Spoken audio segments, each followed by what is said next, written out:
In recent years, wild pigs have increasingly become a nuisance to landscaped yards and gardens. And as the pigs multiply rapidly, agribusiness is experiencing their destructive power. KTVU's Tom Vakar looks at what one North Bay senator proposes to do about reducing the animals' numbers. There are now an estimated 9 million wild pigs, known as feral pigs, across the U.S., expanding their ranges from 17 states 30 years ago to 39 states today, and doing some $2.5 billion in damage to property and livestock.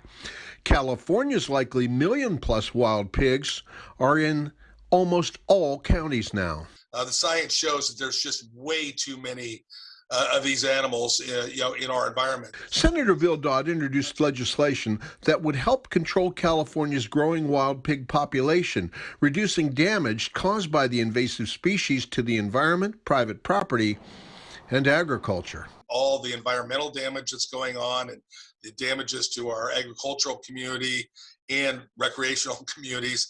I just thought this was something that was important to do. The goal is to streamline the bureaucratic process to make it quicker and far less expensive for licensed hunters to reduce wild pig population. And you only need to go once, and that's it. They create a lot of erosion challenges on our vineyards and actually on all our ag land. Drought draws them into agricultural lands, especially North Bay vineyards. Because the dirt's already been worked and it's soft, the pigs do a lot of rutting in the vineyards, and they actually eat a lot of the vines as well. Wild pigs compete with native wild and domesticated species and sometimes fight with them over food. And they can spread disease to livestock and actually to humans as well. The University of California's researchers say wild pigs are susceptible to at least 30 transmittable livestock diseases, 20 of which can be transmitted to humans.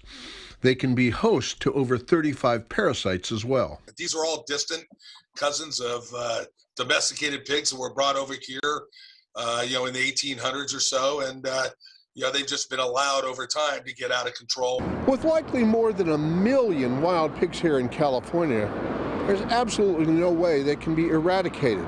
But bringing them under control is good for public health and animal health. And let's face it, after more than 200 years here, they've kind of settled in, like so many other Californians who came from somewhere else. Tom Vakar, KTVU, Fox 2 News.